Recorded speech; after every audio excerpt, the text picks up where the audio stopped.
Hello everyone and welcome back to my playlist of physiology, and today we are going to discuss chapter number 30 from Guyton. और ये chapter है about regulation of potassium, calcium, phosphate and magnesium. So specific ions हैं जिनका हम जिक्र करेंगे.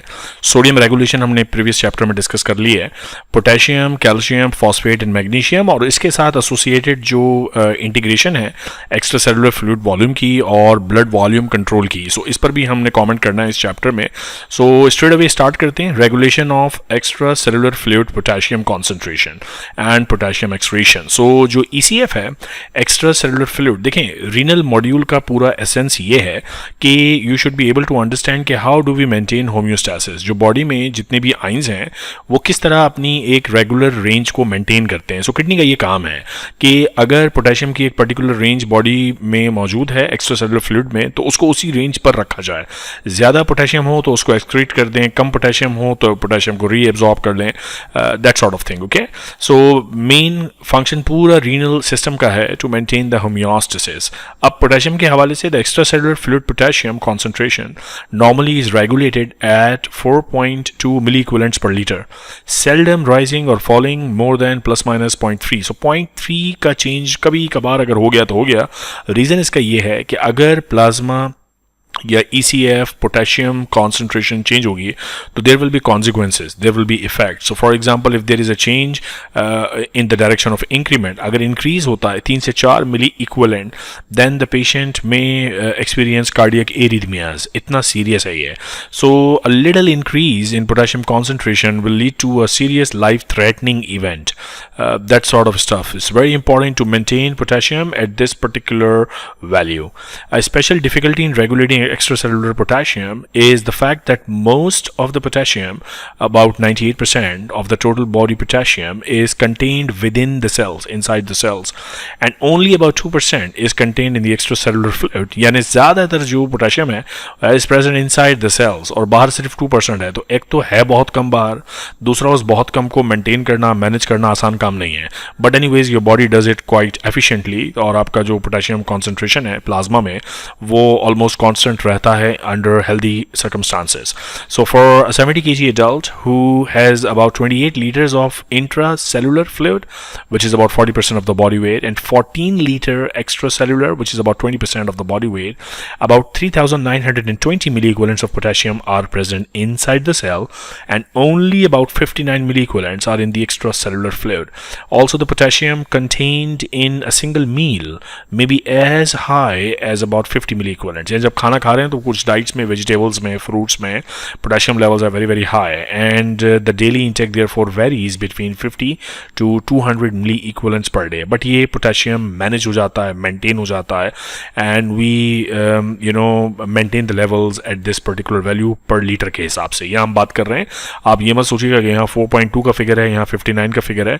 That is in 14 litres of the extracellular fluid. यहाँ हम बात कर रहे हैं पर लीटर के हिसाब से. Okay, so if you multiply this value, for example, by 14, this is what you will get. Okay, now if there is hyperkalemia, it can be life threatening, and the word hyperkalemia basically means increased plasma potassium concentration. So अगर plasma में potassium concentration बढ़ जाती है, this is what we call hyperkalemia. And if the potassium concentration in plasma reduces, this is what we call hypokalemia. Both of which are clinically important entities क्योंकि दोनों के consequences हैं. Maintenance of a balance between intake and output of potassium depends on primarily by the excretion of the kidneys, कि kidneys किस तरह से काम कर रही हैं. ओके, क्योंकि feces में बहुत ही कम potassium content lose होता है बॉडी से, only about 5 to 10%, and majority of the potassium is handled by the kidney. अभी हम डिस्कस करेंगे कि बहुत सारे और आइंस हैं. There are some of the ions which are primarily maintained at the level of feces formation, but for potassium it is the kidney which handles potassium levels primarily. Thus, the maintenance of a normal potassium balance requires kidney to adjust their potassium excretion rapidly and precisely in response to wide variation. अब चूंकि इतना ज़्यादा potassium हम खा P रहे हैं तो किस पर ये जिम्मेदारी है कि पोटेशियम को रेगुलेट करें? किडनीज पर. So kidneys are responsible for that. Control of potassium contribution between ECF and intracellular compartment also plays an important role in potassium homeostasis. इस जुमले का क्या मतलब है अभी थोड़ी देर में मैं आपको समझाता हूँ. Because more than 98% of the total body potassium is contained within the cells, they can serve as an overflow site for excess extracellular fluid potassium during hyperkalemia or as a source of potassium during hypokalemia. Now ये statement मैं आपसे करना थोड़ी देर में समझाता हूँ. बात ये है कि ये आपका सेल है, सपोज इसमें we have very high levels of potassium. Actually intracellular potassium is 98% of the total potassium stores in the body. तो अगर किसी भी वजह से इफ़ देयर इज, और ये एक्स्ट्रा सेलुलर फ्लूइड है यानी सेल से बाहर का फ्लूइड, अगर किसी वजह से यहाँ पोटेशियम लेवल बढ़ते हैं यानी हाइपरकैलेमिया होता है, so immediately what can also happen कि this potassium can go inside the cell despite the fact कि यहाँ ऑलरेडी पोटेशियम कॉन्सेंट्रेशन ज़्यादा है, but the cells actually behave as storehouses for potassium, so they can actually dump ECF potassium into the cells, so therefore dealing with the hyperkalemia. अगर इसको opposite बात करें, अगर there is hypokalemia, if there is low level of potassiums, then the high intracellular potassium can diffuse out and can maintain the lowering level को दोबारा से बढ़ाया जा सकता है. So जो cells के अंदर potassium store है, that is also a good mechanism to actually balance conditions like hyperkalemia and hypokalemia. Now regulation of internal potassium distribution, जब हम कोई भी चीज़ खाते हैं which is rich in potassium, extracellular potassium concentration would increase. That is logical. अगर आप ज़्यादा potassium खाएंगे तो ECF में पोटेशियम बढ़ जाएगा, एंड अगर इसको हैंडल नहीं किया गया then this will be life threatening, फिर इससे मसला होगा. तो बेसिकली एक एग्जाम्पल दी है, for example absorption of 40 milliequivalents of potassium into the ECF, और जो वॉल्यूम है टोटल वो 14 लीटर है, would raise the plasma potassium concentration for about 2.9 milliequivalents per liter. If all the potassium remained in the ECF compartment और कोई उसकी cellular handling नहीं होती तो ये amount बढ़ जाएगा. Now fortunately most of the ingested potassium rapidly moves into the cells until the kidneys can eliminate the excess. So first जो cushion response है वो ये है कि if you are taking high potassium in the extracellular fluid, potassium goes up, and this high potassium from the ECF ultimately moves inside the cell. So this is intracellular compartment, and ultimately this is handled at the level of the kidney, और potassium release हो जाता है from the kidney. So cells के अंदर movement और kidney के जरिए release, these are the two primary controls for potassium metabolism. Insulin, अब कुछ यहाँ पे points हैं, ये बहुत important है एग्जाम के हवाले से, आपको ये पता होना चाहिए कि कौन सी चीज़ें हैं जो potassium uptake of cells को increase करती हैं, कौन decrease करती हैं. So the first thing you have to understand is insulin. So if there is a cell there and if insulin is released and it is present in plasma, so what insulin would do, it will force the potassium to go inside the cell. Okay, so इसीलिए यहाँ लिखा है insulin stimulates potassium uptake into the cell, potassium from the ECF into the cell. तो अब आपको ये पता होना चाहिए कि what mediator are we talking about और उसका effect क्या है. So insulin का effect है potassium uptake into the cell. अब जब पोटेशियम सेल्स के अंदर चला जाएगा तो ECF में यानी सेल्स के बाहर पोटेशियम की कॉन्सेंट्रेशन क्या हो जाएगी, ऑब्वियसली कम हो जाएगी in the presence of insulin.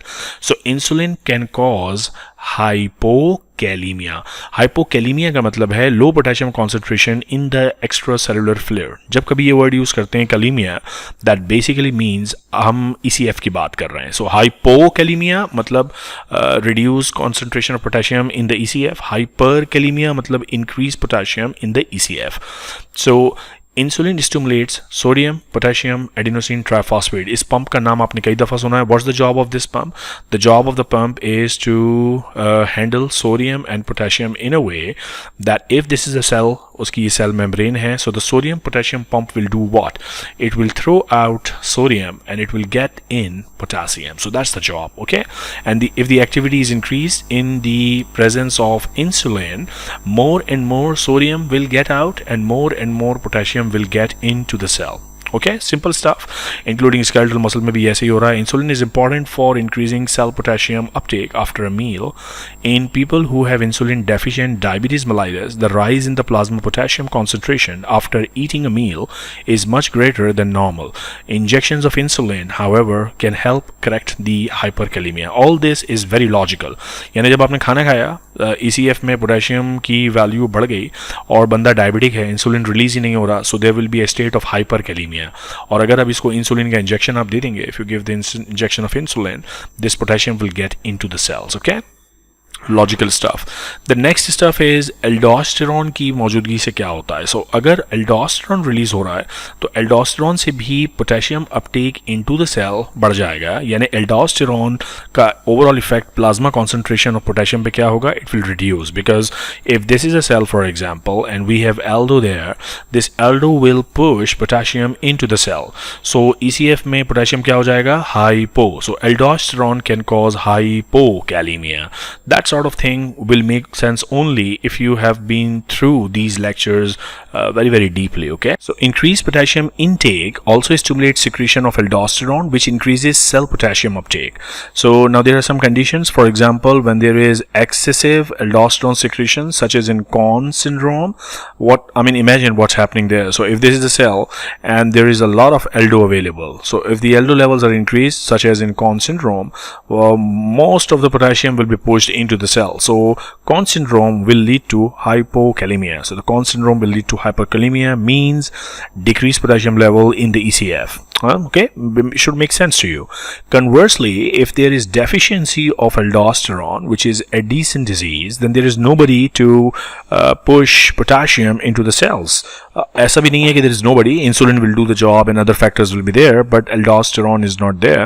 So because aldosterone is not there, potassium is not going into the cell, and when potassium is not going into the cell, the concentration of potassium in the ECF or in the plasma is increasing.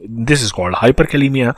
So Conn syndrome causes hypokalemia, Addison's causes hyperkalemia. Okay, similarly, beta adrenergic stimulation also increases cellular uptake. Increased secretion of catecholamines, especially epinephrine, can cause movement of potassium from the extracellular to the intracellular fluid, mainly by the activation of beta 2 adrenergic receptors. Conversely, the treatment of hypertension, agar beta adrenergic blockers de rahe hain, such as propranolol, it causes potassium to move out of the cell, leading to hyperkalemia. Now, this is where physiology becomes very important in conjunction with pharmacology. So, pharmacology में propranolol का एक side effect पढ़ाते हैं हम, hyperkalemia.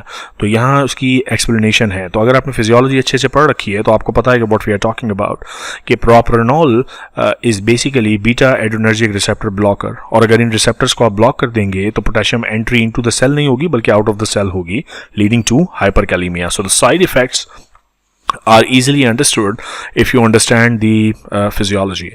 Now, what is the effect of acid-base abnormality on potassium distribution? Listen, metabolic acidosis increases the extracellular potassium concentration, in part causing loss of potassium from the cells, whereas metabolic alkalosis decreases extracellular fluid potassium concentration. So ये आपको याद रखना है कि acidosis में there is hyperkalemia और alkalosis में there is hypokalemia.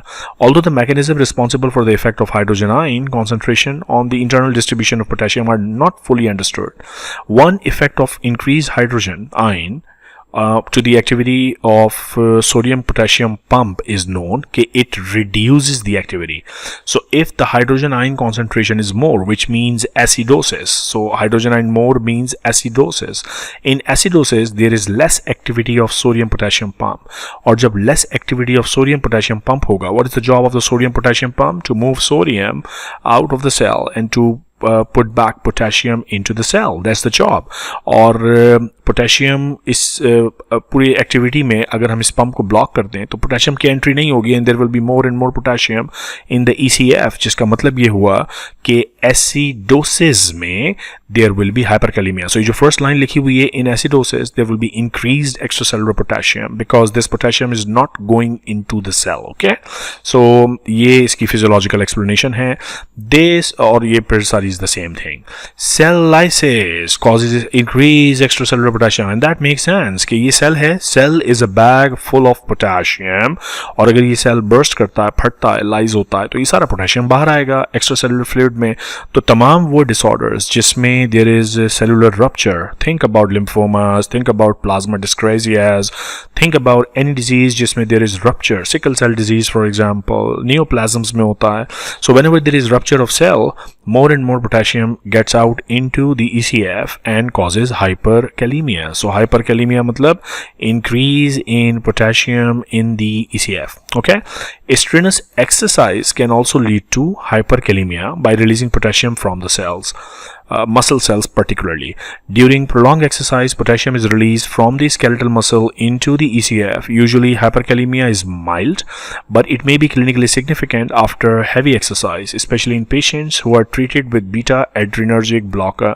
So if you are treating somebody with beta adrenergic blocker, इसमें already potassium cell से निकल के बाहर आ रहा है, and then exercise will cause this effect to be augmented and there will be more hyperkalemia. इतना severe भी हो सकता है कि it can lead to cardiac toxicity, arrhythmias and these sort of stuff. Now, increase extracellular fluid osmolarity causes redistribution of potassium from the cells to the ECF.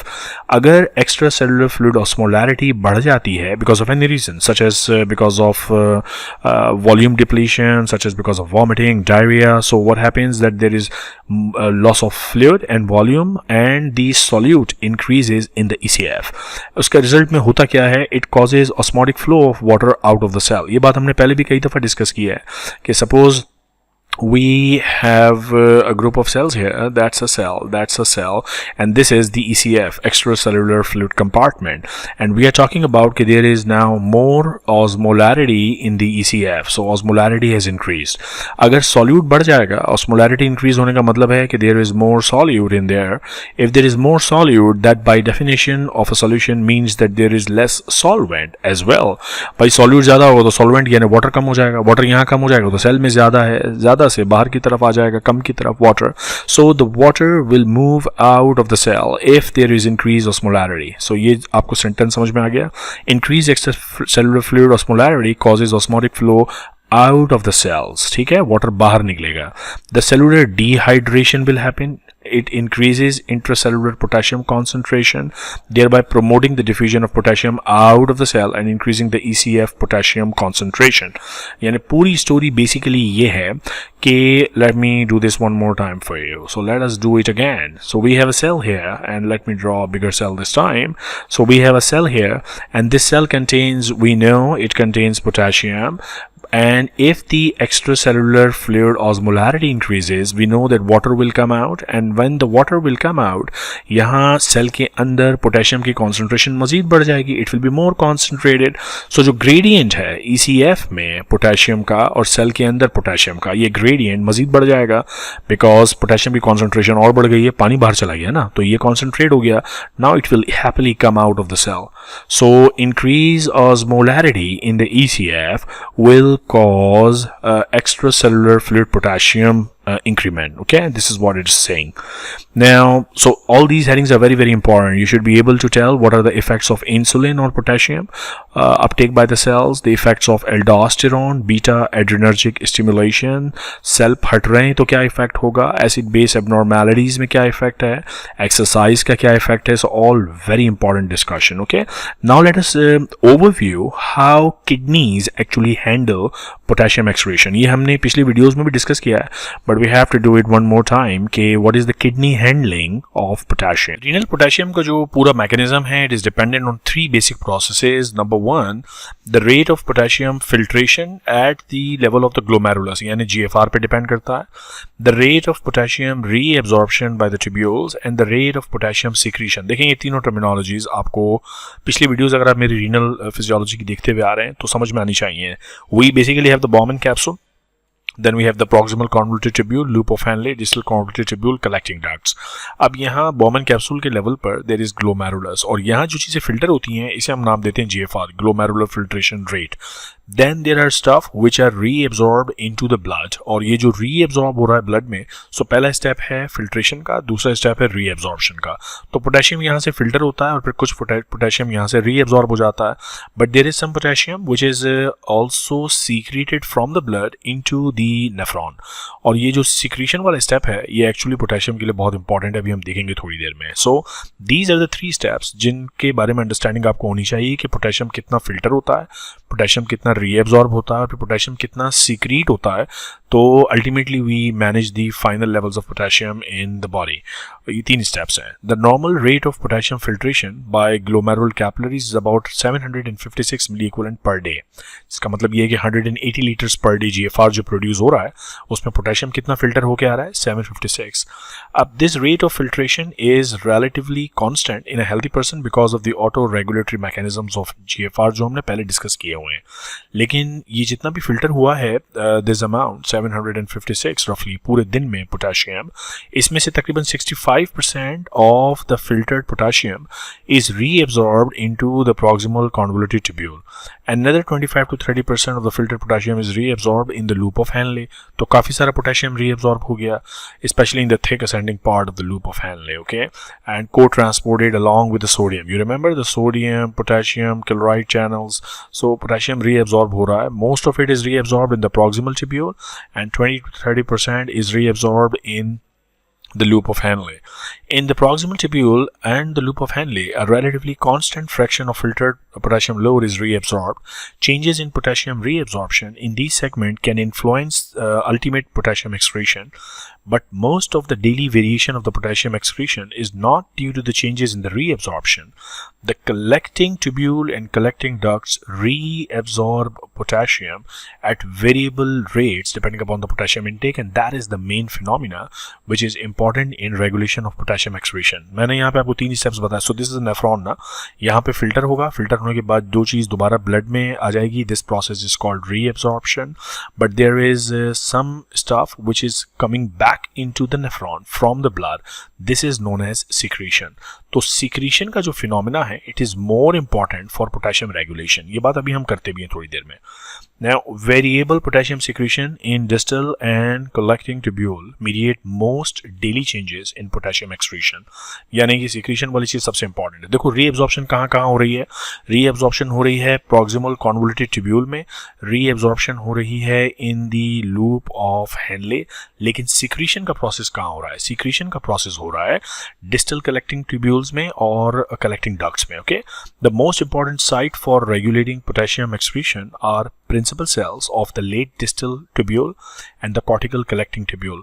In these tubular segment, potassium can at times be reabsorbed or at times can be secreted. ये भी हम पढ़ते हैं थोड़ी देर में इसका क्या मतलब है. Depending upon the body scenario, it can be secreted into the urine, it can be reabsorbed also from the urine into the blood. When a normal potassium intake of 100 milliequivalent per day, the kidneys must excrete about 92 milliequivalent per day. About 60 milliequivalent potassium are secreted into the distal and the collecting tubule, accounting for most of the excreted potassium. So 60 milliequivalent makes about 8% of the total potassium in the body. So it is secreted into the distal collecting tubule ताकि body से निकाला जा सके उसको. With a high potassium intake, the required extra excretion of potassium is achieved almost entirely by increasing the secretion of the potassium. अब अगर body में potassium ज़्यादा है, यानी if you are eating a lot of potassium, then this secretion increases from 8% to perhaps 10% or even more, ताकि जो extra potassium है उसको निकाला जा सके. ठीक है. और अगर पोटेशियम इनटेक लो है बॉडी में, then secretion of the potassium in the distal and the collecting tubule also decreases, ताकि पोटेशियम ज़ाया ना हो. Therefore जो daily regulation of potassium excretion है, it is largely in this area, which is the distal convoluted tubule and the collecting tubules. Okay, principal cells of the late distal and the cortical collecting tubule secrete potassium. ये सुने. The cells in the late distal and the cortical collecting tubule secrete potassium. These are the principal cell. इनका हमने पहले भी जिक्र किया है पिछली वीडियोस में, आप वाकिफ हैं इन सेल से, आपको पता है ये सेल क्या काम करते हैं. यहाँ इसको रिवाइज कर लेते हैं. Secretion of potassium from the blood. अब जब कभी वर्ड सिक्रीशन आएगा तो इसका मतलब ये है कि नेफ्रॉन के अंदर कोई चीज आ रही है. ठीक है, from the blood into the nephron. और रीएब्जॉर्प्शन के वर्ड का मतलब है from the nephron into the blood. So secretion of potassium from the blood into the tubule or nephron का lumen is a two-step process beginning with the uptake from the interstitium into the cell by the sodium potassium ATPase, which is present in the basolateral membrane. This pump moves sodium out of the cell and potassium into the cell. So यहाँ कहीं cell होना भी चाहिए. अगर नहीं है तो मैं ड्रॉ कर देता हूँ anyways. So here we have a cell here.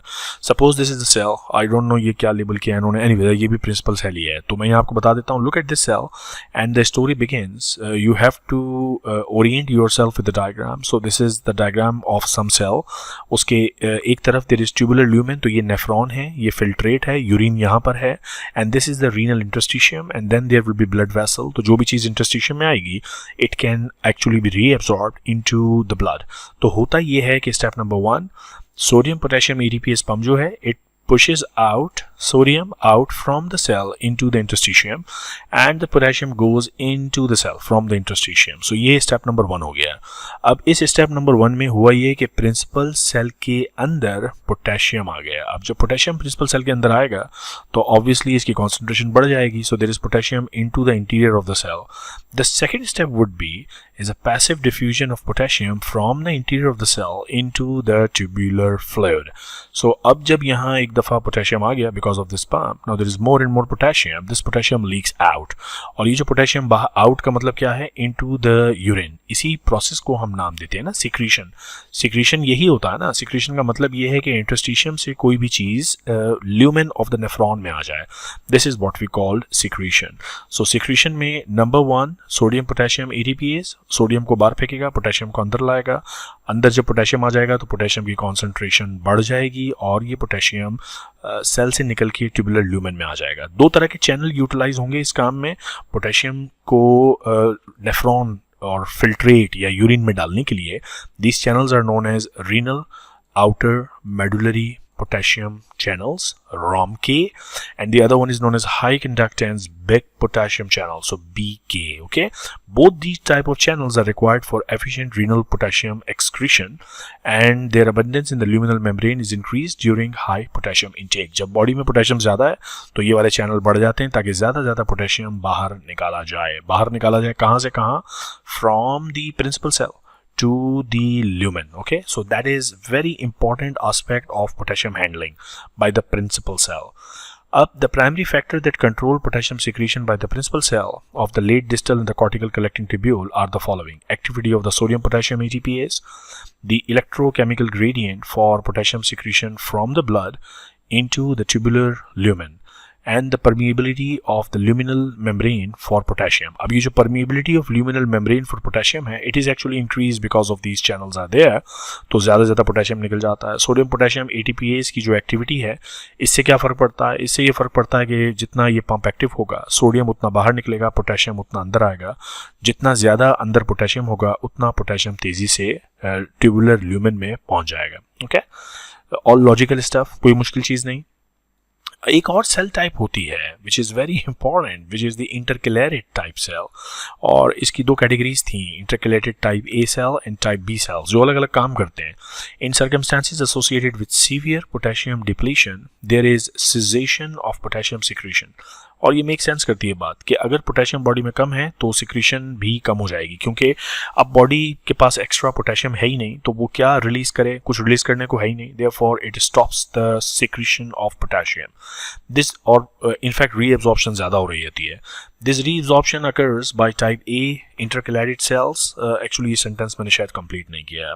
And net reabsorption of potassium in the late distal and collecting tubule happen. So secretion नहीं होती. So if this is an nephron, proximal tubule, loop of Henle, distal tubule, collecting duct, तो usually यहाँ पर ये होता है कि interstitium से पोटेशियम डंप किया जाता है यूरिन में. लेकिन अगर बॉडी में हाइपोकलीमिया है, there is less potassium already, तो अब पोटेशियम की रीअब्जॉर्प्शन बढ़ जाती है. और ये जो रीअब्जॉर्प्शन का फिनोमिना है, सिक्रीशन कौन से सेल से हो रही थी? This was happening because of the principal cell.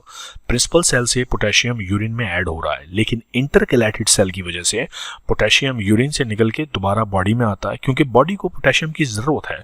तो ये जो इंटरकैलेटेड सेल्स हैं, इनकी जो टाइप ए कैटेगरी है, they are important for reabsorption. Although this reabsorptive process is not completely understood, one mechanism believed to contribute is the hydrogen potassium ADPase. So ये hydrogen को release करते हैं lumen में, potassium को cell के अंदर ले लेते हैं, इंटरस्टिशियम के पास भेज देते हैं ताकि ब्लड में चला जाए. This transport reabsorbs potassium in exchange for hydrogen into the और हाइड्रोजन चला जाता है और यूरिन को ऑब्वियसली एसिडिक कर देगा. This abundance of intercalated cell hydrogen potassium ADPase transporter is enhanced with potassium depletion. Now this should make sense as well कि अगर बॉडी में हाइपोकैलेमिया है या पोटेशियम डिप्लीशन है तो you need more and more potassium to be reabsorbed and therefore more and more these intercalated type A cells are there ताकि ये अपना काम करें।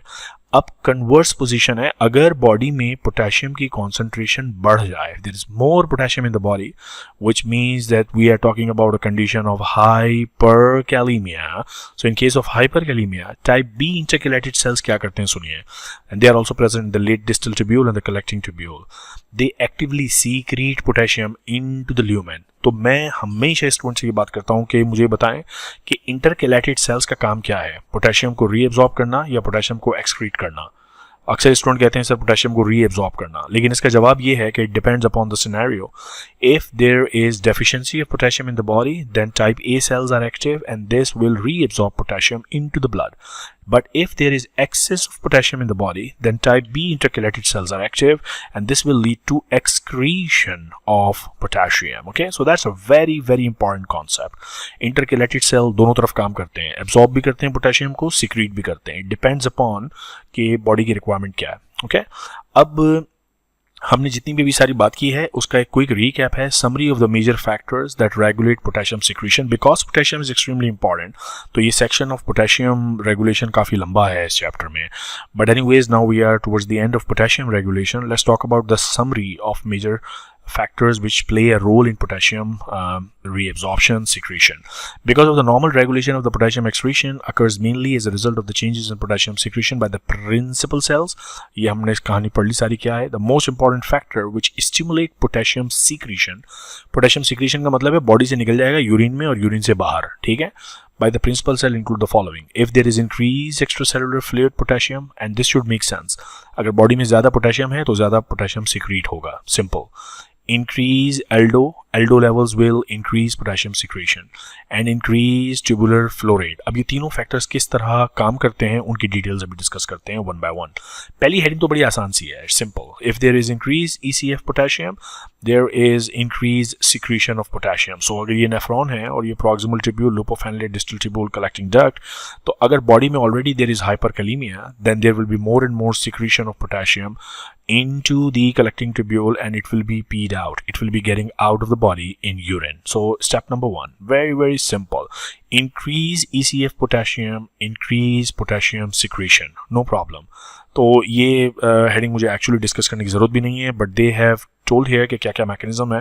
Obviously increase extracellular fluid potassium से the activity of the pump will be increased. ये pump कहाँ होगा? This pump will be in the principal cell, और ये बात हमने कर रखी है ऑलरेडी, ठीक है, कि प्रिंसिपल सेल में सोडियम पोटेशियम ATPase जो कि बेसोलेटरल मेम्ब्रेन पर है, ये एक्टिवेट हो जाएगा अगर बॉडी में there is high potassium. As a result of this sodium will be out, potassium will be in, more potassium in, then more potassium out in the urine. Simple philosophy, okay? Then increase extracellular potassium concentration increases the potassium gradient or from the renal interstitial fluid to the interior. So ज़्यादा potassium होगा तो ज़्यादा potassium जाएगा, आसान बात है यार, इस पर भी कोई मुश्किल चीज़ नहीं है. Increased potassium intake stimulates the synthesis of potassium channels and their translocation. तो ये जो big potassium channel था वो यहाँ पे बहुत जमा हो जाते हैं और सारे channel ज़्यादा पोटेशियम को यूरिन में निकाल देते हैं. And the fourth thing which contribute to the release or secretion of potassium is the fact that increased potassium concentration stimulate aldosterone secretion by the cortex of adrenal gland, which further stimulate potassium secretion. और अभी हम ये discuss करेंगे कि aldosterone कैसे potassium secretion को बढ़ाता है. So the point is कि aldosterone stimulate active reabsorption of sodium ion by the principal cell in the late distal collecting ducts में. This effect is mediated through sodium potassium ATPase that transports sodium outward. Principal cell में aldo यही काम कर रहा है ना. Aldo का काम क्या था? Salt and water retention. So if you look at this diagram one more time and look at the sodium potassium ATPase, sodium potassium pump. So aldosterone इस पंप पे काम करता है और इस पंप को एक्टिव कर देता है. तो aldosterone जब इसको एक्टिव करेगा तो more sodium into the blood, more potassium into the principal cells.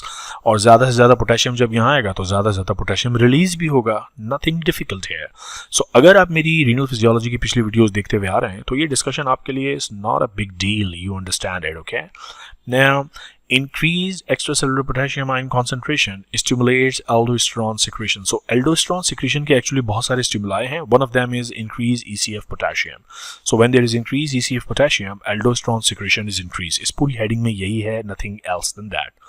और अगर एल्डोस्टेरॉन को ब्लॉक कर दिया जाए फॉर एनी रीजन, या for example if there is a disease जिसमें एल्डोस्टेरॉन कम रिलीज हो रहा है, such as Addison disease, so if there is aldosterone deficiency, then what will happen, you tell me? If there is aldosterone deficiency, then the sodium potassium pump in the basolateral membrane of the principal cell will not be efficiently working, which means कि sodium बाहर नहीं निकल रहा होगा, potassium cell के अंदर नहीं आ रहा होगा, सेल के अंदर नहीं आ रहा होगा तो यूरिन में कैसे रिलीज होगा, that sort of thing. Okay, so in the absence of aldosterone secretion, as occurs in patient with Addison disease, renal secretion of potassium is impaired, thus causing the ECF potassium to rise to very very high levels. जब ये potassium निकलेगा नहीं तो ज़ाहिर ये potassium ECF में इसकी concentration बढ़ जाएगी. So aldosterone deficiency will lead to hyperkalemia. Okay, so ये और एन कन्वर्स है. अगर कौन सिंड्रोम है, हाइपर एल्डोस्टेरोनिज्म है, ज्यादा है एल्डोस्टेरॉन, तो ज्यादा पोटेशियम निकलेगा, और ज्यादा पोटेशियम निकलेगा तो पीछे ब्लड में, प्लाज्मा में, it will be hypokalemia. Okay, so these things are easy to understand if you have generated the baseline concepts of how things work in kidneys. Okay, तो ये पूरी हेडिंग में और कोई नई बात नहीं है जो मुझे आपसे डिस्कस करनी है. द थर्ड फैक्टर, देखिए 3 फैक्टर्स मैं आपको बता रहा था एक्चुअली स्टार्ट में, जो पोटेशियम रेगुलेशन के लिए इंपॉर्टेंट है, सिक्रीशन किडनी और इस सब डिस्कशन में. पहला था इंक्रीज ECF पोटेशियम कॉन्सेंट्रेशन से पोटेशियम सिक्रीशन बढ़ जाएगी, that was number 1. Then increase aldosterone से पोटेशियम सिक्रीशन बढ़ जाएगा, we discuss that. And now we have to talk about कि ये जो इंक्रीज ट्यूबुलर फ्लो रेट है, इससे किस तरह पोटेशियम एक्सक्रीशन रैपिड हो जाती है, फास्ट हो जाती है. सो ये पढ़ते हैं इसको. A rise in the tubular flow rate as occurs with volume expansion, high sodium intake or treatment with some diuretics. यानी जब आप डायरेटिक लेते हैं, हाई सोडियम इंटेक लेते हैं, या पानी बहुत ज़्यादा पिया हुआ है, किसी वजह से वॉल्यूम एक्सपेंशन हो गया, कोई ड्रिप गलत लगा दी, कोई इंट्रासेलुलर फ्लूइड इंट्रावेनस फ्लूइड ज़्यादा दे दिया, इस सब कंडीशन में यू हैव हाई वॉल्यूम. और जब हाई वॉल्यूम होगा तो काफ़ी ज़्यादा यूरिन बनेगा. अब जो ज़्यादा यूरिन बनेगा तो नेफ्रॉन से, इस पूरे ट्यूब सिस्टम से यूरिन बड़ा तेज़ी से फ्लो करेगा, और जब यूरिन तेज़ी से फ्लो करेगा तो किस तरह पोटेशियम एक्सक्रीशन बढ़ेगी वो देखते हैं. The effect of the tubular flow rate on the potassium secretion in the distal end the collecting tubule is strongly influenced by potassium intake. When potassium intake is high, increased tubular flow rate has much greater effect to stimulate potassium secretion. कैसे? There are 2 main factors. When potassium is secreted into the tubular fluid, the luminal concentration of potassium increases. So होता ये है कि if this is the nephron और यहाँ पे potassium add हो रहा है tubular fluid में, जब potassium add होगा तो यहाँ ट्यूब के अंदर यानी यूरिन में पोटेशियम की कॉन्सेंट्रेशन बढ़ जाएगी, और जब पोटेशियम की कॉन्सेंट्रेशन यहाँ बढ़ेगी, अब अगर तेजी से पीछे से यूरिन आ रहा है तो इस हाई कॉन्सेंट्रेशन को वैनिश ले जाएगा. जब ले जाएगा तो यहाँ पोटेशियम का जो रेज्ड कॉन्सेंट्रेशन का इफेक्ट था वो खत्म. अब दोबारा पोटेशियम कॉन्सेंट्रेशन कम हो गई, दोबारा नई सिक्रीशन होगी. तो जितना तेजी से यूरिन गुजरेगा उतना तेजी से पोटेशियम वॉश आउट होंगे, और जितना तेजी से पोटेशियम वॉश आउट होंगे उतना तेजी से नया पोटेशियम सिक्रीट होगा. सो जितना ज़्यादा स्पीड होगी ऑफ यूरिन फ्लो उतना ज़्यादा पोटेशियम सिक्रीट होगा इनटू द नेफ्रॉन. ओके, और सेकंड मैकेनिज्म है high tubular flow rate also increases the number of high conductance BK channel. बात ही खत्म हो गई. अगर ये बीके चैनल्स की फ्रिक्वेंसी नंबर बढ़ा दूं, कहाँ गई डायग्राम यार जहाँ पे बीके चैनल्स थे, ये अगर यहाँ पे एक है, एक और आ जाए, एक और आ जाए, एक और आ जाए, तो हर एक से पोटेशियम निकल रहा होगा. So just by increasing the number of these BK channels मैं पोटेशियम एक्सक्रीशन को बढ़ा सकता हूँ, और ये बीके चैनल्स बढ़ जाते हैं जब यूरिन तेजी से फ्लो कर रहा होता है नेफ्रॉन के अंदर. So when the flow rate of urine increases, the number of BK channel increases. Okay, so that's all about potassium handling or beneficial effects of diet high in potassium and low. Well, an ideal diet should be like this. We should have sufficient potassium and very low sodium content, because this is associated with hypertension and stuff associated with cardiac abnormalities, sodium concentration. और पहले होता भी ऐसे ही था. पुरानी diet यार पुराने ज़माने की बड़ी अच्छी थी. इस पूरे पैराग्राफ में लिखा यही है कि पहले लोग बड़ा अच्छा खाना खाते थे, नमक वमक कम होता था, लेकिन अब हमारी डाइट में फास्ट फूड है, बारबेक्यूज एंड ऑल दोज चटखारे मसालेदार. पर्टिकुलरली ये हमारे जो इंडियन रीजन, पाकिस्तानी रीजन, यहाँ पे हम मसाले बड़े यूज़ करते हैं यार, बांग्लादेश, तो स्पाइसी चीज़ें, सॉल्ट का यूज़ बहुत ज़्यादा है, टेस्ट के चक्कर में पड़े रहते हैं, तो उन स्पाइसेस की वजह से और सॉल्ट की वजह से our balance has gone, kidneys परेशान हो गई हैं। तो हमारी जो किडनीज़ हैं, मैं कहता हूँ हमेशा सब कॉन्टिनेंट रीजन की हमारी किडनीज़ एक्स्ट्रा एफर्ट्स डाल रही हैं। But anyways, if we can go back to this diet schedule which is high in potassium but low in sodium, it will be good for health. Okay, so after discussing the whole lot of potassium secretion, we have to now talk about how is renal handling of calcium actually regulated. Calcium की regulation की सारी story ये है कि इसमें multiple players हैं। Kidney is one of the players, क्योंकि kidney से कैल्शियम का फिल्ट्रेशन, रीएब्जॉर्प्शन, ये सारी चीज़ें हो रही होती हैं, but there are so many other hormones also involved, such as for example parathyroid hormone involved है, calcitonin. So you will see calcium regulation in other chapters as well, such as chapter number 80, but यहाँ हम जो बात करेंगे that is more concise and more in context with the renal physiology. Okay, so the ECF calcium ion concentration normally remains tightly controlled like other ions within a few percentage points of its normal value, which is around 2.4 milliequivalents per liter. When the calcium ion concentration falls to low levels, this is known as hypocalcemia, और इसकी वजह से there is changes in the excitatory potentials of the nerves and muscle, and this leads to hypocalcemic tetany. If the concentration of calcium ion increases in the plasma, this is what we call hypercalcemia, and this also has consequences such as cardiac arrhythmia. So again, जैसे हम potassium में बात कर रहे थे, जैसे हम sodium में बात करते हैं, जैसे हम pH की बात करते हैं, कि regulation within the normal limits is important, otherwise pathology will happen. About 50% of the total calcium in the plasma is in the form of ions, and the remaining is bound to the proteins. The remainder is bound to the plasma proteins or complexed in the non-ionized form with the anions such as phosphate या citrate. So 10% का ये pool है, 40% plasma protein से bound है, और तकरीबन 50% जो है वो ionized form है. Changes in the plasma hydrogen ion concentration influences the calcium binding to the plasma protein. Acidosis अगर होगी, less calcium is bound to the plasma protein, और less patient bound to the plasma protein का मतलब, less calcium bound to the plasma protein का मतलब ये है कि there will be more ionized calcium in the plasma. ठीक है. Conversely, if there is alkalosis, a greater amount of calcium is bound to the plasma protein. Therefore, alkalosis patient will have hypocalcemia. देखो इस concept को समझो. अगर यहाँ पर if this is a protein molecule, that's a protein for example, and there is acidosis condition. So acidosis मैंने आपको क्या बताया कि whenever there is acidosis, less calcium is bound to the protein. So when less calcium is bound to the protein, there is more calcium in the plasma. So acidosis will lead to hypercalcemia. और इसको converse कर दो, इस पूरी scenario को पलट दो, इस सिचुएशन को चेंज कर दो. तो if you talk about alkalosis, तो अल्कलोसिस में what will happen, more calcium will bound to the protein, it will be bound to the protein, and there will be less calcium in the plasma. So this will be known as hypocalcemia. So alkalosis causes hypocalcemia and acidosis causes hypercalcemia. Okay. As with the other substances in the body, calcium intake must be balanced with the net loss of calcium over the long term. Unlike sodium ions or chloride ions, much of the calcium excretion occur in the feces. This is important. देखिए अब तक हमने we have talked about sodium handling, potassium handling, so that all happens primarily by the kidneys. But calcium excretion is mainly in the feces. The numbers are extremely not important, but anyways, if you want to go through the numbers, कि कितने milligram per day हम ले रहे हैं, कितना excrete हो रहा है, so it's up to you. But that is the bottom line. Feces is the main source of excretion. Okay, almost all the calcium in the body, roughly around 99%, is stored in the bone. Only about 0.1% is in the extracellular fluid and 1% in the intracellular fluid and cell organelles. So आप देखिए जरा ECF में यानी plasma में कितना कम calcium मौजूद है. The bone therefore act as the large reservoir of calcium. तो सारे का सारा कैल्शियम किधर स्टोर्ड है? बोन्स में. One of the most important regulator of the bone uptake and release of calcium is parathyroid hormone.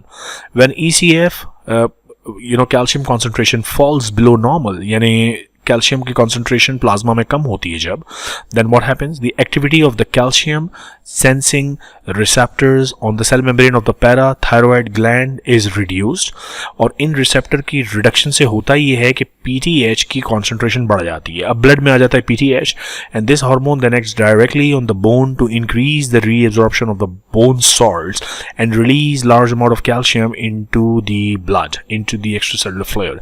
PTH और भी बहुत सारे काम करता है. PTH also helps the intestine पे भी ये एक्ट करता है ताकि ज़्यादा कैल्शियम एब्जॉर्ब हो. पीटीएच का रोल किडनीज पर भी है ताकि किडनी से भी कैल्शियम की रीअब्जॉर्प्शन हो. So there are multiple ways PTH can actually restore the levels of calcium. लेकिन पीटीएच के लिए अपना स्टिमुलस क्या है? If there is low calcium in the blood, increase PTH. So increase PTH will increase intestinal absorption of calcium, renal absorption of calcium and calcium release from the bone. तो ये सारी चीज़ें क्या करेंगी? कैल्शियम लेवल को up करेंगी, और जब कैल्शियम लेवल अप होगा तो जो ओरिजिनल इंसल्ट थी जिसमें कैल्शियम लेवल डाउन हुआ था वो रीस्टोर हो जाएगा. So problem sorted. Now the most important regulator of calcium absorption at the sites is PTH. और पीटीएच क्या क्या करता है? Stimulating the bone resorption, gut reabsorption and from the interstitial increasing the renal tubular calcium reabsorption. तो तीनों organs पे ये काम करता है, on the gut, on the kidney, as well as on the bone, and the job is to increase calcium. Okay, now control of calcium excretion by the kidneys. Calcium is filtered and reabsorbed. यानी अगर मैं nephron draw करूं तो Bowman capsule, proximal convoluted tubule, loop of Henle, distal convoluted tubule, collecting duct. So यहाँ से filter होगा into the nephron, और filter होने के बाद it will be reabsorbed, but nothing is secreted. Secretion नहीं है, so it is not secreted. Calcium is only filtered and then reabsorbed. Therefore the rate of renal calcium excretion is कितना filter हुआ उसमें से minus करने कितना reabsorb. यानी अगर सपोज 100 नंबर्स, मैं ऐसे रफली नंबर्स बना रहा हूँ, अगर 100 नंबर्स फिल्टर हुए और उसमें से 80 रीअब्सॉर्ब हो गए तो यूरिन में कितना निकलेगा? 20 numbers. That sort of thing. Okay, so simply use this equation two calculate कि कितना कैल्शियम बॉडी से एक्सक्रीट होगा. So it's a simple subtraction of reabsorbed calcium from the filtered calcium. Okay, only about 60% of the plasma calcium is ionized, with 40% being bound to the plasma protein and 10% bound to other ions, okay, such as phosphate. Therefore, only about 60% of the plasma calcium is filtered at the glomerulus. So, वही calcium filter हो सकेगा. 50 to 60% जो ionized है, that will be filtered. Okay. Normally, about 99% of the filtered calcium is again reabsorbed in the tubule. Okay. About 65% in the proximal convoluted tubule and 25 to 30% in the loop of Henle, and then 4 to 9% in the distal and collecting tubule. This pattern of reabsorption is similar to that of sodium. Sodium में भी ऐसे ही था. proximal convoluted tubule में ज़्यादातर sodium reabsorb, फिर थोड़ा loop of Henle में, थोड़ा distal collecting duct में. और same story है calcium की. As is true with the other ions, calcium excretion is adjusted to meet the body's need. When there is increase in calcium intake, there is also increase in renal calcium excretion and vice versa. जब body में calcium नहीं है तो reabsorption बढ़ जाएगी. There will be increase enhanced reabsorption. Proximal tubule में क्या होता है? Most of the calcium reabsorption in the proximal tubule occurs through the paracellular pathway. If you remember my previous videos, what happens is, if you look at this diagram, this is a proximal tubular cell, and what is actually happening कि sodium potassium pump काम करता है. आपको पता है कि in the basolateral membrane there is a sodium potassium pump which actually makes the basic gear for all the ionic shift. उससे होता क्या है? सोडियम बाहर निकलता है, पोटेशियम अंदर आता है. अभी जो पोटेशियम अंदर आता है ये पोटेशियम सेल से बाहर निकलता है. तो बेसिकली ट्यूबुलर ल्यूमन साइड पर एक पोटेशियम की वजह से पॉजिटिव चार्ज जनरेट होता है. ये पॉजिटिव चार्ज कैल्शियम को पुश करता है, रिपेल करता है, and it goes between the cells into the interstitium. So from the urine into the interstitium. This is how it is pushed. That is the mechanism. Okay, so remember that mechanism. इसके अलावा भी there are some stuff. Calcium diffuses from the lumen into the cell down the electrochemical gradient due to much higher concentration of calcium in the tubular lumen compared to the cell. So that's easy stuff. यहाँ पर tubular lumen में there is more and more calcium. It goes into the cell because there is less calcium there, because there is a pump which is pushing out calcium and getting in sodium. फिर ये sodium बाहर निकल जाएगा sodium potassium pump से. सारी मजेदार कहानी है ना. Calcium exists exits the cell across the basolateral membrane by the calcium ATPase pump and by the sodium calcium counter transport. So दो तरह के पंप लगे हुए हैं इधर. अब सारा काम ये हो रहा है कि कैल्शियम ल्यूमेन से, तो दो तरीके हैं बेसिकली. देखें हम दो बातें कर रहे हैं. एक तो बात ये है कि मैंने आपको बताया कि देयर इज अनदर पंप जो इस डायग्राम में नहीं बना हुआ. It will throw out sodium and it will kick in potassium. अब ये पोटेशियम यहाँ निकलेगा और ये जो मेम्ब्रेन एरिया है it will be positively charge. यहाँ पे पॉजिटिविटी बढ़ जाएगी. ये पॉजिटिविटी कैल्शियम को किक करेगी और ये सेल्स के बीच में से थ्रू अंदर रीनल इंटरस्टिशियम में. तो ये तो है between the cells pathway, paracellular pathway. लेकिन कैल्शियम सेल के अंदर भी पहुंचता है by the receptors. It diffusion gradient है, ये सिंपली अंदर आ जाता है. अब एक दफा जब यहाँ कैल्शियम आ गया तो कैल्शियम की कॉन्सेंट्रेशन सेल के अंदर बढ़ गई. अब एक पंप ये है जो कैल्शियम को उठाकर बाहर फेंक देता है. It requires ATP. फिर एक पंप ये है which is the sodium calcium counter transport. ये कैल्शियम को बाहर फेंकता है, सोडियम को अंदर लाता है. फिर जो सोडियम अंदर जमा हो जाएगा ये सोडियम पोटेशियम पंप से बाहर चला जाएगा.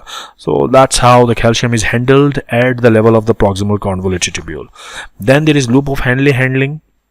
In the loop of Henle, calcium reabsorption is restricted to the thick ascending limb. Okay, approximately 50% of the calcium reabsorption in the thick ascending limb occurs through the paracellular route, जो मैंने अभी आपको बताया था, paracellular route. Okay, लेकिन some of it also goes transcellular pathway, which is actually stimulated by PTH. In the distal tubule, the calcium reabsorption occurs almost entirely by the active transport through the cell. The mechanism for this active transport is similar to that of the proximal tubule. यानी जैसे mechanism यहाँ है, potassium cell के अंदर आ रहा है, positive जमा हो रहा है, उसको किक कर रहा है, also through the channels into the cell, then the ATPase calcium channel, and then into the interstitium. Same stuff.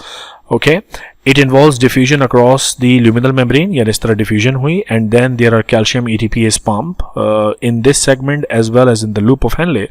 Parathyroid hormone stimulates calcium reabsorption. ठीक है, ये सारी बात समझ में आ गई है ना. Now the regulation of calcium reabsorption, मैंने आपसे कहा था कि कैल्शियम फिल्टर होता है और reabsorb होता है इन सेल्स में. कैसे देखते हैं. One of the primary controllers of renal tubular calcium reabsorption is parathyroid hormone. Increased levels of PTH stimulate calcium reabsorption in the thick ascending loop of Henle, which reduces urinary excretion of calcium. जाहिर है जब calcium की reabsorption बढ़ रही है तो इसका by definition मतलब ये है कि यूरिनरी एक्सक्रीशन कम हो रही है. कन्वर्सली अगर पीटीएच का लेवल कम होगा तो कैल्शियम यूरिन में रिलीज होगा, बॉडी में रीएब्जॉर्ब नहीं होगा. ठीक है ना. तो ये सिंपल सी बात है. ये सारा पैराग्राफ यही कहानी बता रहा है जो मैंने आपको यहाँ पे एक्सप्लेन कर दी. So calcium regulation, parathyroid hormone is important. Proximal tubules में कैसे हैंडलिंग हो रही है और लूप ऑफ हेल्ले और डिस्टल ट्यूब्यूल में कैसे हैंडलिंग हो रही है, this is all important for you to know. Okay, now let us talk about how phosphate is regulated. Phosphate excretion by the kidneys is usually controlled by a mechanism which we simply call it as overflow mechanism. और overflow mechanism है क्या कि the renal tubules have a normal transport maximum for reabsorption of phosphate. ये हमने पहले भी बात की थी कि if this is a Bowman capsule, proximal convoluted tubule, then loop of Henle, distal convoluted tubule and collecting duct. So जो भी चीज़ें reabsorb हो रही हैं बॉडी में, नेफ्रॉन की कैपेसिटी है वो इतने अमाउंट तक किसी चीज़ को रीअब्जॉर्ब कर सकेगा. अगर नेफ्रॉन में वो चीज़ उस अमाउंट से ज़्यादा हुई then it will be lost out in the urine. So वो मैक्सिमम कैपेसिटी जिस पर कोई भी सॉल्यूट या कोई भी मॉलिक्यूल रीअब्जॉर्ब हो सकता है, that is what is known as transport maximum capacity, transport maximum. तो वो सोडियम के लिए भी होता है, ग्लूकोज के लिए भी होता है. So there is also a transport maximum for phosphate and that is about 0.1 millimoles per minute. इससे ज़्यादा अगर फॉस्फेट होगा तो वो यूरिन में रिलीज हो जाएगा. Okay, when less than this amount of phosphate is present in the GFR, glomerular filtrate actually, not the GFR, all the filtered phosphate is reabsorbed. यानी इस अमाउंट से कम कम phosphate filter होके आएगा तो सारे का सारा reabsorb हो जाएगा. When more than this amount is present, the excess to this amount is then excreted. Simple rule, and this is what is simple known as the overflow mechanics. Therefore, phosphate normally begins to spill in the urine when its concentration in the ECF rises above 0.8 millimoles per liter, which gives the tubular load of about 0.1 millimole per minute. यानी इतनी concentration होगी तब तक ठीक, इससे ज़्यादा तो वो यूरिन में रिलीज होना स्टार्ट हो जाएगा. Because most people ingest large quantities of phosphate such as in milk products, chocolates and meat, need, the concentration of phosphate is usually maintained above 1 millimole per liter. जिसका मतलब ये है कि we do excrete some of the phosphate in urine. The proximal tubule normally reabsorb, जो proximal convoluted tubule है, वहाँ 75 to 80% of the filtered phosphate is reabsorbed. The distal tubule absorbs about 10% of the filtered phosphate, and only small amounts are reabsorbed in the loop of Henle, collecting tubule, and the collecting duct. And 10% of the filtered phosphate is excreted in the urine. In the so you see almost 90% is reabsorbed. जो filter हुआ था, phosphate is reabsorbed, only 10% is released, okay? In the proximal tubule, phosphate reabsorption occurs mainly through the transcellular pathway. यानी cell होगा, उसमें से phosphate गुजरेगा. Phosphate enters the cell from the lumen by a sodium phosphate co-transporter. So there will be a channel, वो phosphate को भी लेके आएगा cell के अंदर from the lumen of the nephron, और sodium को भी लेके आएगा, okay? And once it is inside the cell, it then goes out into the medullary interstitium.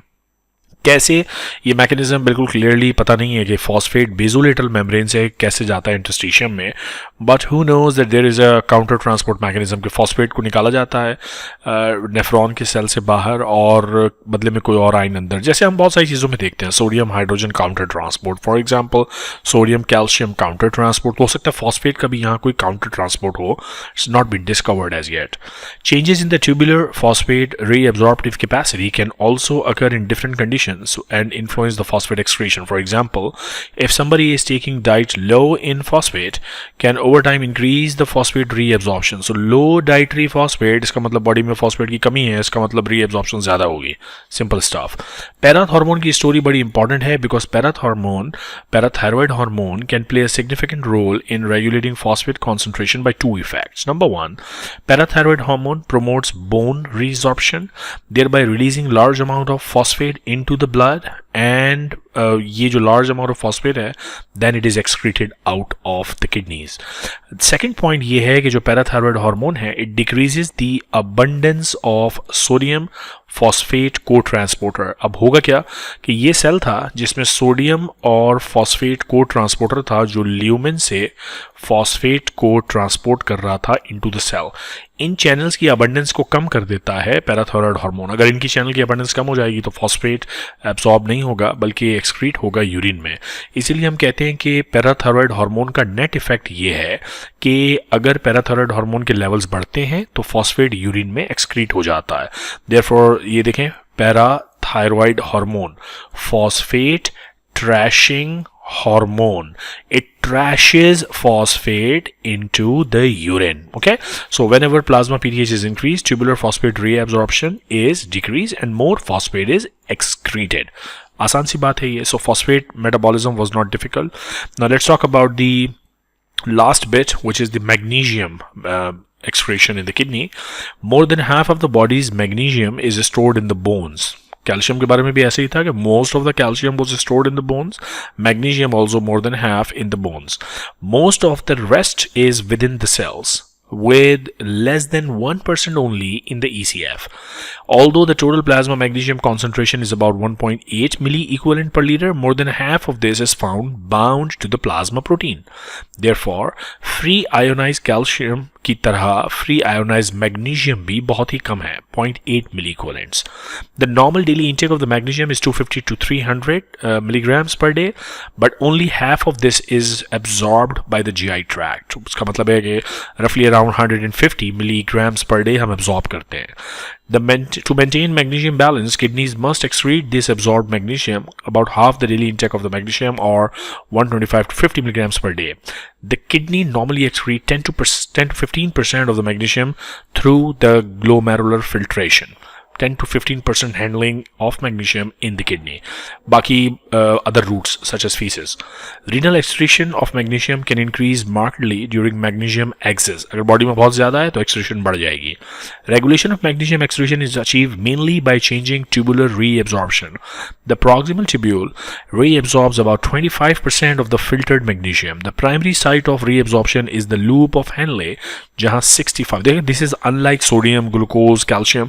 वो ज़्यादा ज़्यादा रीअब्जॉर्ब हो रहे थे in the proximal convoluted tubule, ये ज़्यादा रीअब्जॉर्ब हो रहा है in the loop of Henle, only a small amount in the distal tubule and the collecting tubule. The mechanisms to regulate magnesium reabsorption are not very well understood, but usually ये calcium की तरह behave करता है. So calcium की तरह, चूंकि ये भी डाइवेलेंट आइन है, so कैल्शियम भी डाइवेलेंट आइन है, magnesium is magnesium +2, so they actually behave in a similar way. जैसे कैल्शियम की हमने बात की थी कि ये हमने जिस तरह बात की थी कि जब पोटेशियम रिलीज होता है into the lumen of the nephron, so because of the positive increment towards the apical या luminal surface of the cell, वो पुश करता है कैल्शियम को, तो ट्रांससेलुलर पैरासेलुलर पाथवे से कैल्शियम. इसी तरह मैग्नीशियम भी है, मैग्नीशियम यहाँ होगा, इसको भी पुश मिलेगा, इट इज ऑल्सो रीएब्सॉर्ब्ड. बट इससे ज़्यादा डिटेल्स अभी मैग्नीशियम के बारे में पता नहीं है. ठीक है, so what we did up till now is we talked about how potassium is handled, how calcium is handled, how phosphate is handled and then how magnesium is handled. अच्छा, बाकी जो है रेस्ट ऑफ द चैप्टर वो मैं अभी नहीं discuss कर रहा हूँ. उसका रीज़न ये है because they are actually in the rest of the chapter वो नॉन कोहेरेंट है इस चैप्टर के साथ. Basically they are talking about ECF volume, sodium balance. अब सोडियम को हम डिस्कस कर चुके हैं पिछले वीडियो में, चैप्टर 29 में हमने सोडियम पे कमेंट किया है, हमने ECF वॉल्यूम पर चैप्टर 29 पे कमेंट किया है. तो यहाँ पे बिट्स एंड पीसेस दिए हैं और एक्चुअली हर जगह लिखा भी है कि जैसे फॉर एग्जांपल यहाँ नेट्यूरेसिस की बात कर रहे हैं तो खुद कह रहे हैं कि as explain in chapter number 19, तो थोड़ा सा यहाँ बता दिया है, तो भाई क्यों कंफ्यूज कर रहे हो यार, वहीं पे बात करो, दैट सॉर्ट ऑफ थिंग. तो ये सारा अब जैसे ये भी जो है पूरे का पूरा टॉपिक इंटरस्टिशियल और एक्स्ट्रा सेलुलर फ्लूइड और वॉल्यूम कंपार्टमेंट्स जो हैं आपकी बॉडी के, they are in detail discussed in chapter number 25. सो जब वहाँ डिस्कस किए हैं तो यहाँ डिस्कस करने का पॉइंट नहीं बनता ना. सो दैट्स वाई हर चैप्टर का इन्होंने एक एक पैराग्राफ यहाँ दे दिया है. So they are actually confusing you quite a lot, so that's why I'm actually leaving this bit. Then they are talking about the role of aldosterone a lot and role of ADH. chapter 29 में already हमने ADH detail में discuss कर रखा है, aldosterone हमने discuss कर रखा है, सोडियम का क्या इफेक्ट होता है, किस तरह रीअब्सॉर्ब होता है, that's already been discussed. angiotensin 2 कैसे काम करता है. so I'm not going to repeat all these things. मेरा आपको सजेशन ये है कि ये चैप्टर आपने यहीं तक पढ़ना है जहाँ तक मैंने आपको पढ़ाया है. फॉस्फेट और मैग्नीशियम, यहाँ पे आके you have to take a full stop. Rest of the story you can with confidence leave this, okay, because आगे जो अब हम अगले चैप्टर पढ़ेंगे एसिड बेस बैलेंसेस, और उससे अगला चैप्टर है रीनल फिजियोलॉजी का, डिसऑर्डर्स ऑफ रीनल फिजियोलॉजी. तो वहाँ रिमेनिंग चीज़ें आएंगी. फॉर एग्जाम्पल नेफ्रोटिक सिंड्रोम पे एक पैराग्राफ इन्होंने यहाँ दिया है. We will talk about nephrotic syndrome when we talk about diseases of renal system. Similarly, they have talked about liver cirrhosis. That is a one big separate topic जिसमें हमको discuss करना है कि जब liver cirrhosis होती है then what happens to the ECF volume dynamic. So the rest of the things I am leaving intentionally. All the very best. जितना आपको इस चैप्टर में बताया है उसको गौर से सुनिए, समझिए. जो छुड़वा रहा हूँ वो किसी वजह से छुड़वा रहा हूँ. Will discuss that some other point किसी और चैप्टर के साथ. सो विद दिस ये वीडियो मैं एंड करता हूँ. Now we are left with actually only 2 chapters of renal physiology. Renal physiology mein we are at the moment of chapter number 30. Then I will schedule chapter number 31 and chapter number 32, which is diuretics and kidney disease, or 31 acid base. Next week mein isko hopefully hum khatam kar lenge. So this renal module is going to be finished very very soon, okay? So all the very best. Keep watching the videos. अपना feedback देते रहें comment section में. आपसे मुलाकात होगी अगली video में बहुत जल्द. तब तक के लिए अपना ख्याल रखिएगा.